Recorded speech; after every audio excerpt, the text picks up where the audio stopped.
안녕하십니까. 오늘 사회를 맡게 된 강원의료복지 사회적협동조합 신승훈 전무라고 합니다.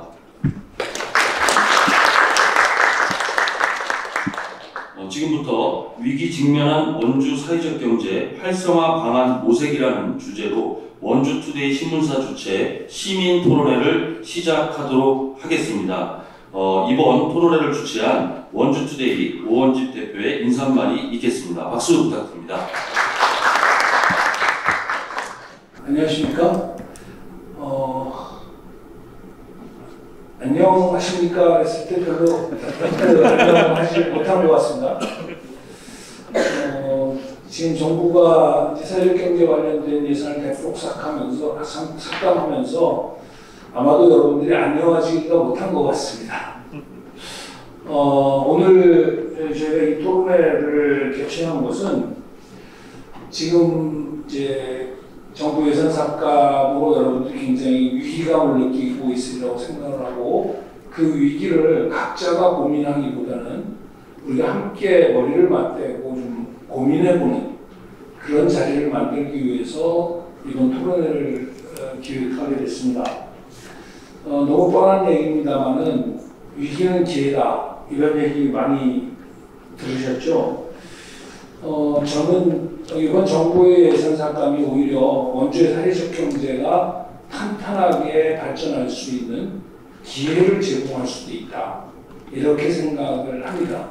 그래서 앞으로 우리 이 원주가 어떻게 사회적 경제를 탄탄하게 안착시킬 것인지에 대해서 지혜를 모으는 그런 시간이 되었으면 좋겠습니다. 감사합니다. 이번 토론회는 임지연 강원도 사회적경제지원센터 센터장과 박준영 사회적협동조합 원주 협동사회경제네트워크 이사장의 기조발제를 듣고 지정토론, 자유토론으로 진행하도록 하겠습니다.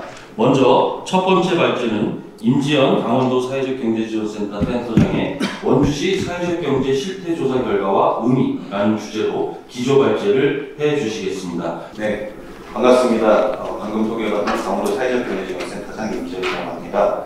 본격적으로 좀 실태조사 결과를 좀 말씀드리도록 하겠습니다. 2022년 말 기준 원주의 사회적경제 기업수는 313개입니다. 춘천에 두 번째로 많으면서 증가율을 보게 되면 이게 잘 보이실지 모르겠는데 2020년 말 대비가 한 19.5% 정도 증가를 했습니다. 그리고 이게 강원도의 사회적경제 기업수가 한 16% 정도 증가를 했는데 그거보다는 증가율이 상당히 많은 수준이고요. 그 다음에 최근 증감률을 봤을 때는 한 5번째 정도의 증가율을 보이고 있습니다. 그 다음에 요거는 이제 강원도 전체의 시군별의 각 부문별, 그러니까 사회적 기업, 그 다음에 마을 기업, 협동조합의 부문별 비중에 대한 변화들을 좀 봤습니다. 원주가 한 16.7% 정도를 차지를 하고 있고요. 최근 3개년으로 봤을 때는 약간 증가하는 추세, 춘천 같은 경우에는 뭐 증가했다 감소하는 추세, 뭐 이런 추세들을 좀 봐주셨으면 좋겠다라는 생각으로 좀 했고요. 인구수 대비에 해갖고 보면은 원주시가 강원도 내에서 인구가 가장 많기 때문에 인구수 대비해서 보면 8.7개 정도 됩니다. 인구 1만 명당 우리 기업수가 몇 개가 되느냐, 저희가 사실은 제일 흔하게 좀 저희 센터에서 좀 사용하는 지표기는 한데요. 그게 강원도 전체로 보면은 인구 1만 명당 우리 사회적경제 기업수가 12.2개 정도 되는데 원주시로 보게 되면 한 8.7개. 그래서 시군 순위로 보면 13번째 정도를 기록하고 있다라는 것들을 볼 수 있고요. 그리고 이 부분이 사실 원주시가 조금 특징적인 부분들이 또 한 가지 있는데요. 부문별로 놓고 봤을 때 원주시가 강원도와 비교를 했을 때는 사회적 경제 기업들 중에서 반드시 인가를 거쳐야 되거나 인증을 받아야 되거나 이런 것들이 이제 인증 사회적 기업이나 사회적 협동조합에 해당하는데요. 그 비율이 강원도에 비해서는 상당히 높습니다. 그러니까 이 얘기는 뭐냐 하면은 사실은 뭐 내년부터 어떻게 될지 모르겠으나 상당히 까다로운 절차들을 좀 거쳐야 되거든요. 그 다음에 사회적 가치에 대해서도 얼마나 청출하고 있느냐, 그리고 그런 계획들이 있느냐, 실제로 그게 실증 되느냐 여부들을 되게 까다롭게 보는데 그 비중이 높다라는 거는 사실 어떻게 보면 원주시는 사회경제 기업들의 가능성이 좀 있다라는 부분들이 있고요. 그 다음에 또 한 가지 또 짚고 넘어가야 될 지점은 원주시가 도농복합도시임에도 불구하고 마을기업 비중이 상당히 낮습니다. 그리고 최근 한 4년에서 5년 정도는 사실은 마을기업 신규 지정이 되지 않았고 작년, 그 다음에 올해 한 개씩 새로 신규 지정된 케이스들이 좀 있는데요. 사실은 요새 지방소멸 문제로 원주시도 자유롭지는 않다라고 생각을 하고 특히 농촌 지역을 중심으로 해서는 상당히 심각한 수준이 될 수가 있다라는 얘기들이 나오고 있는데 이거에 대한 정책적인 고려나 고민들이 기존에 좀 있어 왔는가 이런 생각들이 좀 들긴 하더라고요. 그래서 강원도 전체로 봤을 때는 마을기업 비중이 계속 늘어나는 수준이고 강원도 전체로 봤을 때는 140개의 마을기업들이 활동을 하고 있는데 원주에서는 시운영되는 마을기업도 그렇게 많지는 않습니다. 8개소가 있는데요. 그런 걸 놓고 봤을 때는 고민이 좀 필요하다라는 부분들을 좀 짚고 넘어가야 될 것 같습니다. 그리고 산업별 업종 어떻게 분포되어 있나라는 것을 놓고 봤을 때 여기에 이제 추가로 이제 강원도 전체 일반 총 사업체들의 업종 분포, 그다음에 원주시 내 총 사업체의 업종 분포, 그다음에 강원도 사회적 경제기업, 그다음에 원주시 사회적 경제기업 이렇게 좀 비교를 좀 해봤습니다. 강원도 같은 경우 일반 사업체들은 협회 단체 기타 개인 서비스업이 가장 많았고요. 이거는 사실은 분류하기 애매하게 있는 업종이거든요. 물론 협회 활동을 하시는 분들도 있지만은 기타 개인 서비스업이 가장 많았고요. 그거는 원주시도 추세가 좀 비슷합니다. 원주시의 일반 사업체는 도소매업이 가장 많고, 그다음에 협회 단체 기타 개인 서비스업이 그 다음 순위고요. 우리 사회적 경제 기업들은 강원도의 경우에는 도소매업 16.2%, 그다음에 예술 스포츠 여가 서비스 이게 어떻게 보면 문화예술 기업들이라고 보시면 되겠는데요. 그게 한 14%, 제조 13.4%, 뭐 이 정도 순이고요. 원주는 재밌게도 교육 서비스업이 가장 많습니다. 16.8%를 하고 있고요. 그 다음에 도소매업, 제조업, 그 다음에 문화예술 기업들, 보건복지 서비스의 순으로 남아 있고요. 그것을 좀 원주시가 일반 사업체도 그렇지만은 그리고 도내 사회적경제 기업들과 비교해 봤을 때 나온 그런 업종별 특징을 좀 갖고 있구나라는 것들을 좀 알아볼 수 좀 있었습니다. 그리고 운영률을 실제로 다 조사를 했는데요. 313개 기업 중에서 218개가 실제 운영을 하고 있습니다. 그다음에 경제적 성과들을 좀 말씀드리겠는데요. 평균 매출이 강원도보다 좀 낮은데 일반 사업체보다는 상당히 높습니다. 22년 말 기준으로 했을 때 5억 8천 정도 되는데요.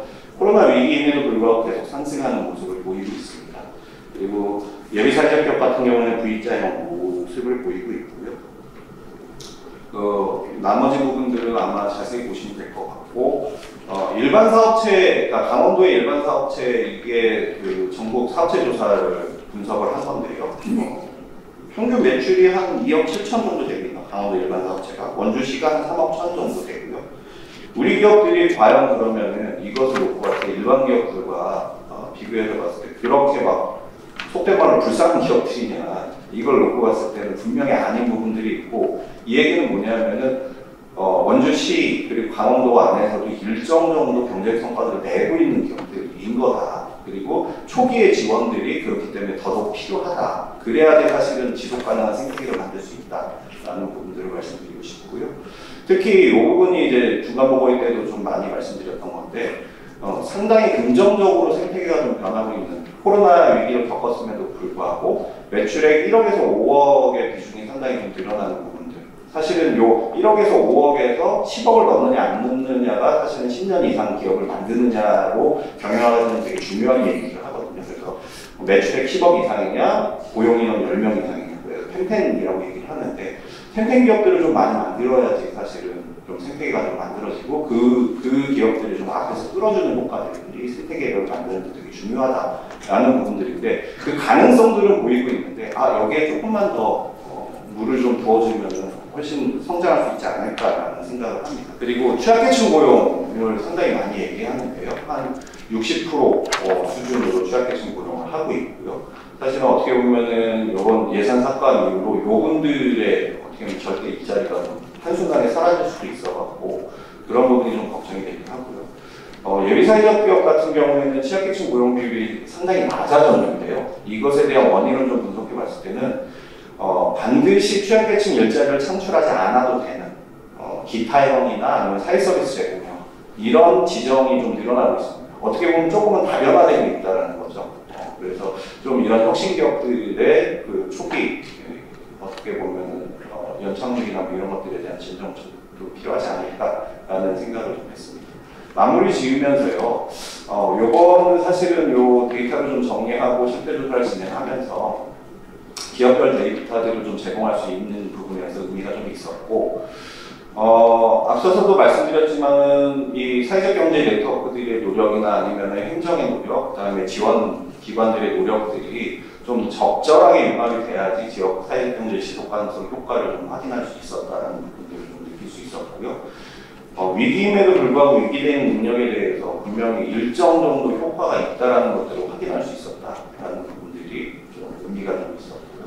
그리고 마지막으로 좀 제언을 좀 드리면 이게 정량적 데이터 중심으로 그다음에 평균 중심으로 사실은 정리가 좀 되었기 때문에 분명히 한계가 있습니다. 그래서 중장기 계획이나 예산 확보를 통해 갖고는 사실은 저는 그 맞춤형 정책이라는 게 이 데이터랑 실제 이 실태 그다음에 그런 어떤 욕구들을 기반으로 해서 정책이 수립이 되어야 된다는 생각을 갖고 있거든요. 그래서 연차별로 추가적으로 심화 연구의 필요성들을 분명히 좀 제안을 좀 드리고요. 우리 사회적 경제 기업들 사실은 되게 그렇게 뭐 돈 빨아먹는 뭐 그런 기업들 아닙니다. 이만큼 사실은 일정 정도 지역 사회에서의 경제적인 효과, 고용 효과를 내고 있거든요. 좀 인식의 전환이 좀 필요하지 않을까. 자생력이 없는 기업들도 아닌 겁니다. 그리고 실제로 여기에는 싫지 않았으나 지원 기간 종료된 이후에도 계속적으로 버티시면서 지역사회에서 활동하시는 이유들이 있는 그런 가치들을 추가로 좀 좁혀야 되겠다라는 부분들이고요.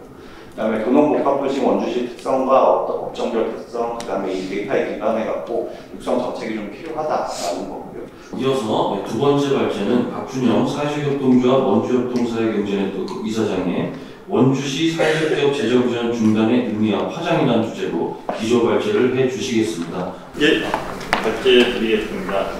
오원진 대표님이 인사말에서 했던 것처럼 원주에 호세마리 하신 분인가 같은 그런 좀 실제적인 앞으로 실제적이면서도 실체적인 사회적 경제를 저도 개인적으로 계속 만들어야 된다. 이제는 너무 명분, 역사 뭐 이런 데만 집착해갖고는 지금 시대에 필요로 한 사회적 경제가 만들어지기 힘들 거다라는 이 문제의식이 있었습니다. 이제 원주 재정지원 중단에 대해서 저희가 이제 8월 말쯤에 중앙정부에서 지침이 내려왔고 강원도에서 또 18개 시군에 내려와서 저희 원주의 32개 사회적 기업에 또 이제 전달이 됐습니다. 그래서 한 120명 내외가 인건비가 지원이 중단될 예정이다 라고 와서 저희가 조사를 했는데요. 일단은 저희 원주 예산학관 공대위도 지금 구성이 되어 있는데 구성의 주체가 원주 협동사회경제네트워크와 원주시 사회적 기업 협의회입니다.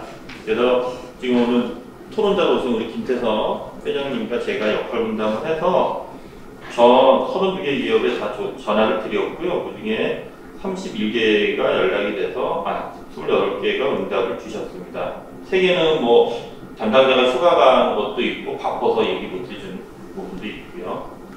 그래서 저희 네트워크에서 회원단체가 7개가 있고 비회원단체 7개, 14개 기업을 조사했고 원사기업에서 회원단체 6개, 비회원단체 11개. 그러니까 어떻게 보면 저희 이제 회원단체들이 있기 때문에 회원단체들이 이 예산삭감 국면에 대해서 내년에 어떻게 또 내후년 어떻게 기업 행위를 할 건가 이게 궁금한 거죠. 그래서 상황을 어떻게 보시냐 하면서 얘기 들어보니까 여기서만 끝날 게 아니라 32개 기업을 다 조사를 한번 해봐야겠다 해서 쭉 연락을 전화나 또 대면으로 직접 미팅을 저랑 우리 김태성 회장님이 다 했습니다.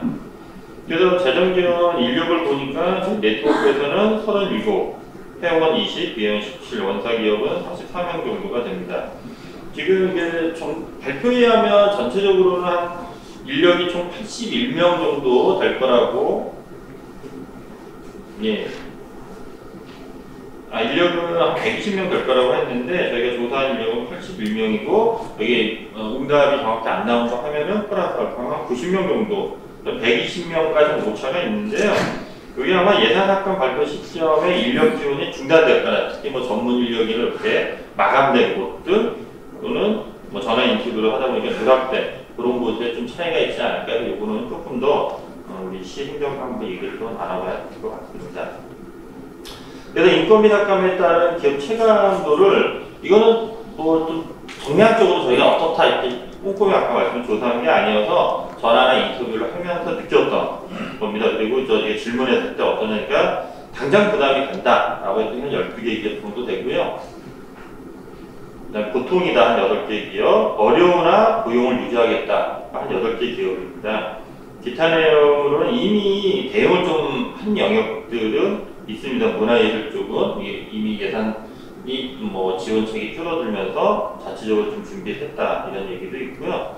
특히 전문 인력 중단은 외주 발주에 따른 비용 긴급 부담이 있다. 아무래도 그 사회적 기업의 특성 여러 특성들이 있지만 교육이나 아까 문화예술 쪽 뭐 이런 데 보면은 그 전문 인력 지원이 있잖아요. 그럼 요분들이 그 분야에 대한 전문성을 갖고 있기 때문에 하는 역할들이 있는데 이분들에 대한 지원이 끝나면 그 하던 역할들을 외부에 발주를 줄 수밖에 없다. 그러면은 그 기업으로서는 큰 타격이 있다. 이런 얘기를 특히 전문 인력 받는 곳들은 해줬고요. 전체적으로 인상평적인 느낌이지만 말씀을 드리면 크게 보면은 이 사회적 경제 예산삭감 국면에서 또 이 어떻게 보면 기업 지원에 대한 여러 기업 지원 제도에 대한 하나로 인식하고 계셔서 뭐 굳이 이렇게 이제 지원 끝나면 뭐 사회적 경제에 대한 고민보다는 또 다른 지원책에 대한 거를 고민하겠다 이런 흐름을 하나 볼 수 있었고요.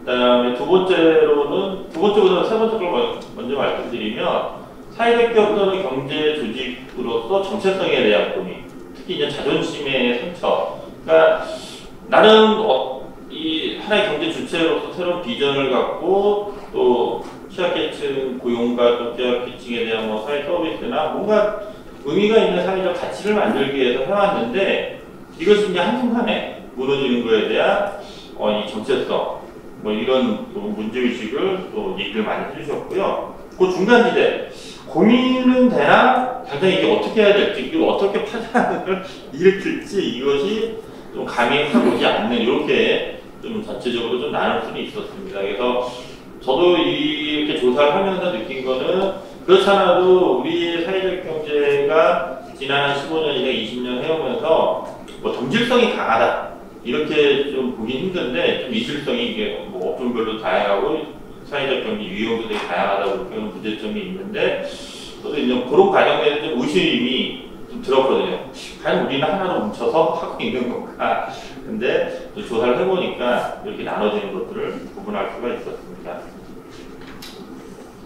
그래서 조사에 대한 총평을 말씀드리면 전체적으로 예산 삭감에 따른 기업 자체 운영을 포기하는 경우는 거의 없다. 대부분 유지를 고민을 하고 계셨는데 어떻게 해야 될지를 고민. 그래서 아까 우리 임지연 센터장님 조사 실태와도 비슷한 맥락입니다. 뭐 예산 지원 중단된다고 사회적 기업은 사회적 경제성도 다 묻는다. 이렇게 무책임한 집단이 아니라는 거죠. 그렇다면 기업의 예측 가능한 운영 능력이 무너지는 거죠. 그러니까 매출을 증대시키기 위해서 새로운 사업도 투자해야 되고 산업도 채용을 해야 되고 거기에 대한 인력 관리, 그다음 새로운 현관이나 비용, 뭐 예를 들어 뭐 돈을 빌릴 수 있는 거고 이런 공급과 수요에 대한 예측이 무너지는 거죠. 그러면서 전체적으로 지역사회의 생태계가 사회적 경제 생태계가 무너질 수 있다. 그래서 만약 진짜 이 예산 삭감 국면이 확정이 되고 내년까지 가서 내년에 이제 돈줄까지 막히기 시작하면 진짜 이제 사회적 경제 생태계가 붕괴될 수 있는 것이 아닌가 이런 생각이 듭니다. 그래서 한편으로는 자구노력도 상당히 이제 하긴 해야 되지만 거기에 대해서는 이 사회적 경제 주체들의 역할인 것 같습니다. 예, 마지막으로는 그래서 이런 문제를 해결하기 위한 오늘과 같은 이런 토론회나 아까 임지연 센터장님이 강원도 사례에서 말씀하셨던 것 같은 공론회장이 거버넌스 기능이 필요하다. 그래서 원주시 사회적 경제 조직의 자립 기반에 대한 자체적인 기회로 여기고 이에 대한 공론회장을 형성할 필요가 있다. 특히 원주의 역사적 자랑인 생명사상과 협동 실천의 맥락을 재정립하여 지금의 사회적 경제 요구하는 새로운 정체성을 형성할 필요가 있다. 이에 저는 오 대표님이 말씀하신 호세마리아 신부님에 대한 얘기와 연결된다고 보고 있거든요. 그래서 이런 것들에 대해서 재정립을 해야지. 진짜 우리 뭐 무희당 선생님, 지하철 주교님 60년대부터 엄청난 일을 원주 지역까지 하셨지만 그분들이 벌써 돌아가신 것도 거의 30년 가까이 되고 하는데 그분들이 적어도 사상만 팔아갖고는 이제 제가 볼 때 답은 없다. 실제적인 걸 만들어서 그분들이 추구했던 생명의 가치, 민중적 가치들을 지금 시대에 맞게 만들어내는 게 저는 사회적 경제 역할을 생각하거든요. 그런 공론회장을 계속 만들어가기를 바라고요. 또 원주시 행정도 사회적 경제를 하나의 경제 주체로 인정하고 사회복지처럼 보조금 지원에만 의존하는 그런 인식에서 벗어나 사회 문제를 해결하는 기업이라는 인식하에 공론회장을 형성하는 테이블을 좀 이참에 만들었으면 합니다. 네, 기초발표를 해주신 두 분께 다시 한번 박수 부탁드리겠습니다. 기초발표를 마치고 지금부터는 지정토론과 자유토론을 진행하도록 하겠습니다. 저는 이번 기회가 아마 자생력을 갖게 되는 또 계기가 될 수도 있다. 뭐 그런 생각도 한편으로 좀 해봤습니다. 오히려 뭐 계속 지원에 의존하지 않고 조금 자생적으로 갈 수 있는 방법을 찾는 어떤 그런 계기가 되지 않을까. 이제 긍정적인 부분도 좀 있지 않을까. 그런 생각도 해보면서 이 조사된 자료만 놓고 본다고 하면은 이렇게 그래도 원주가 잘하고 있나? 뭐 그런 느낌이 약간 듭니다.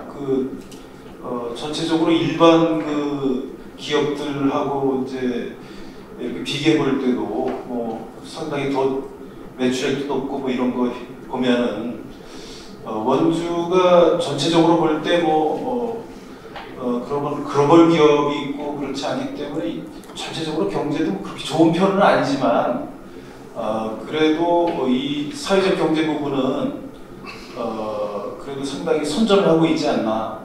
저는 이제 미국에서 나온 자료 보니까 벤처 기업들도 성공 가능성이 5%에서 한 7% 그 사이더라고요. 근데 우리가 정말 지원 생태계나 그런 것들이 상당히 부족한 속에서 이 정도 선전하고 있다는 건 상당한 부분이다. 잘하고 있다. 이제 그런 생각이 드는데 이제 한편으로는 그렇게 이제 긍정적인 측면을 좀 우리가 얘기하면서도 저는 이제 농촌농업 쪽을 조금 놓고 본다고 하면 원주가 도농복합시인데 농촌농업과 관련한 경쟁력도 이제 상당히 약한 데다가 이 마을 기업이 대부분 이제 농촌농업과 관련된 것들을 했던 법인들이 이제 발전한 건데 그거는 14개에서 오히려 8개를 줄어들고 이러는 게 조금 안타깝습니다. 특히 농촌농업과 관련한 경쟁력이 원주가 굉장히 약하고 또 지역 소멸에 대한 것도 아까 언급을 했지만 상당히 위기 속에 조금 있다고 보거든요. 그래서 그런 지원이 끊기더라도 그것이 지속 가능하게 갈 수 있는 어떤 전략 그런 것들을 만들어 가야 되는데 그거는 결과적으로는 원주시에서 좀 고민을 해야 될 부분이라고 생각이 됩니다. 시에서는 얼마든지 할 수 있습니다. 자체적으로 우리 지역이 갖고 있는 문제가 이런 거고 이런 사회적 경제 조직을 이렇게 가야 되기 때문에 우리가 이런 게 필요하다는 것을 우리가 주장을 해야 되지 않을까. 그 다음에 그 전략적인 방향에는 공감대가 있어야 됩니다. 시민들이 다른 분들도 공감할 수 있는 우리만의 리그가 아니라 다른 사람이 공감할 수 있는 어떤 대안 그것을 제시하면서 정말 안 된다면 서면이라도 받고 또 의회에도 호소하고 뭐 이렇게 해서 그런 것들을 끊기지 않고 갈 수 있는 방법을 찾아야 되지 않을까 하는 생각을 해보면서 이제 토론을 마치겠습니다. 제가 실태 조사를 위해서 유선상으로 전화를 돌렸을 때 제일 놀란 거는 인건비 예산 삭감에 따라서 많은 사회적 기업의 대표님들이 심하게 표현하면 사업을 접지는 않을까라는 우려 아닌 우려를 갖고 전화를 걸렸는데 하시는 말씀들은 하나같이 저희는 어차피 필요한 인원이 이 인원이었기 때문에 저희는 해고를 하거나 구조조정은 없습니다. 계속해서 지역사회를 위해서 저희가 할 수 있는 일은 할 겁니다. 라는 말을 들었을 때 저는 참 기뻤습니다. 그리고 다행이다라는 생각을 가지고 있었고요. 그러면서도 한편으로는 좀 슬프기도 했습니다. 이분들은 인건비 지원을 받는 게 목적을 가지고 받는 게 아니라 이걸 하나의 수단으로 지역사회에서 사회적 기업으로서 좀 더 확장해 나가기 위해서 하는 건데 아직까지 우리 사회나 아니면은 관에서는 혹시 좀 다른 색안경을 끼고 바라보는 건 아닌가라는 생각을 하면서 대표님들의 그런 소리를 들었을 때 제가 스스로 용기를 얻기도 하고 또 한편으로는 좀 슬프기도 했습니다. 두 번째는 저는 이제 사회적 기업인으로서 항상 보면은 저희가 이제 이런 자리를 많이 비공식적으로도 많이 갖고 저희 같은 그 사회적 기업 협의회 대표님들하고 이런저런 얘기를 나누다 보면 항상 나오는 얘기가 그런 겁니다.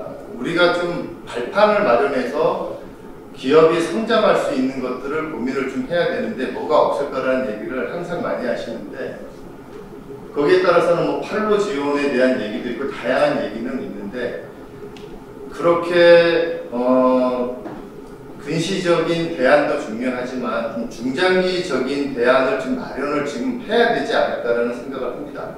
이제는 뭔가 제대로 한번 하려면 원주시도 관심을 좀 많이 가져야 될 것이고요. 분명한 거는 우리 기업들도 그리고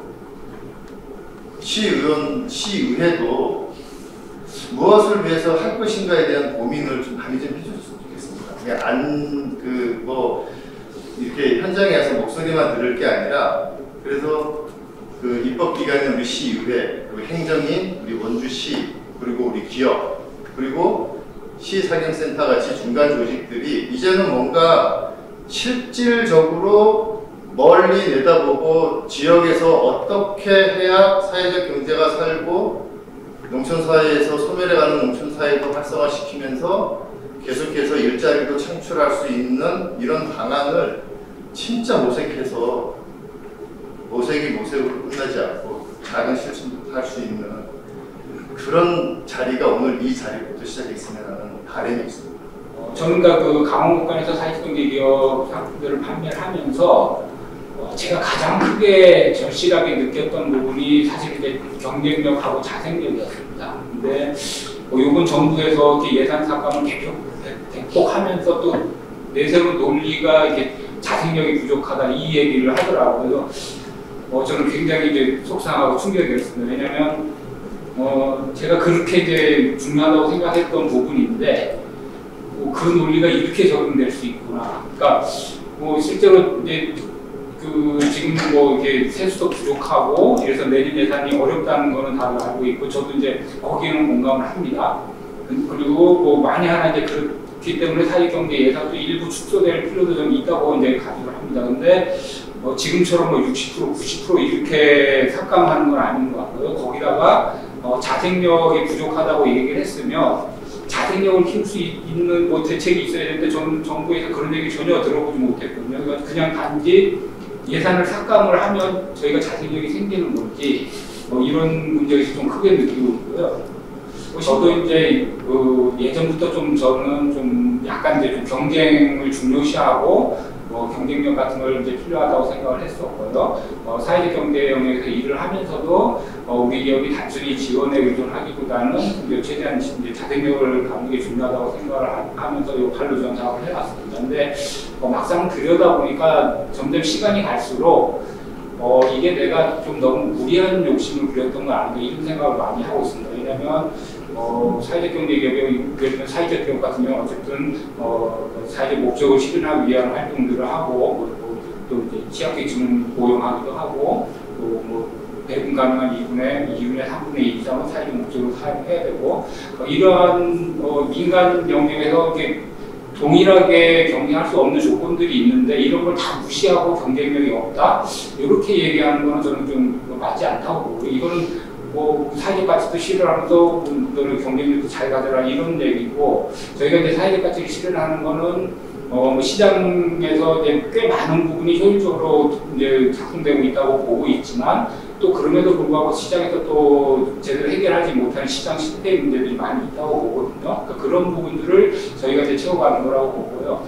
또 역으로 말해서 사회경제기업이 하는 영역들이 진짜로 경쟁력이 가진다고 하면 또 저는 오히려 그런 영역은 민간 기업들이 들어와서 훨씬 더 잘할 수도 있을 거라고 보기 때문에 단순히 이제 경쟁력만을 갖고 사회경제를 판단하는 건 좀 옳지 않다고 이렇게 생각을 합니다. 그래서 또 이제 지자체나 의회에서도 뭐 지금 지자체 예산도 많이 줄어서 좀 어렵다고는 알고 있습니다. 하지만 그래도 진짜 이렇게 좀 연착륙이 아니라 이렇게 급격하게 예산 삭감되는 되는 부분은 지자체에서 조금이라도 완충할 수 있는 이런 노력들을 좀 해주시면 어떨까 이런 정도의 말씀을 드립니다.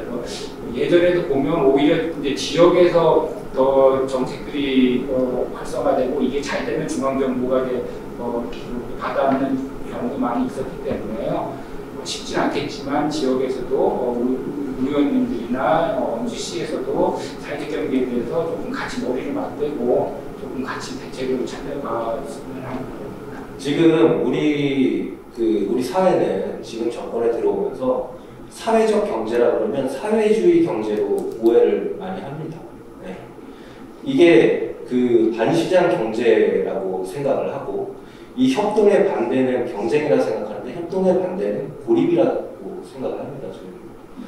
근데 이 협동이란 게 우리 사회의 모두를 위한 강한 경쟁력의 원천이라 생각을 하는데 이런 사회적 경제에 대한 사실상의 조기 교육이 좀 필요하다 생각을 합니다. 사회적 기업이 실질적으로 자리를 잡으려면 사회적 가치 실현도 중요하고 사회적으로 공헌도 중요하지만 기업은 이윤 창출의 목적이 있지 않습니까?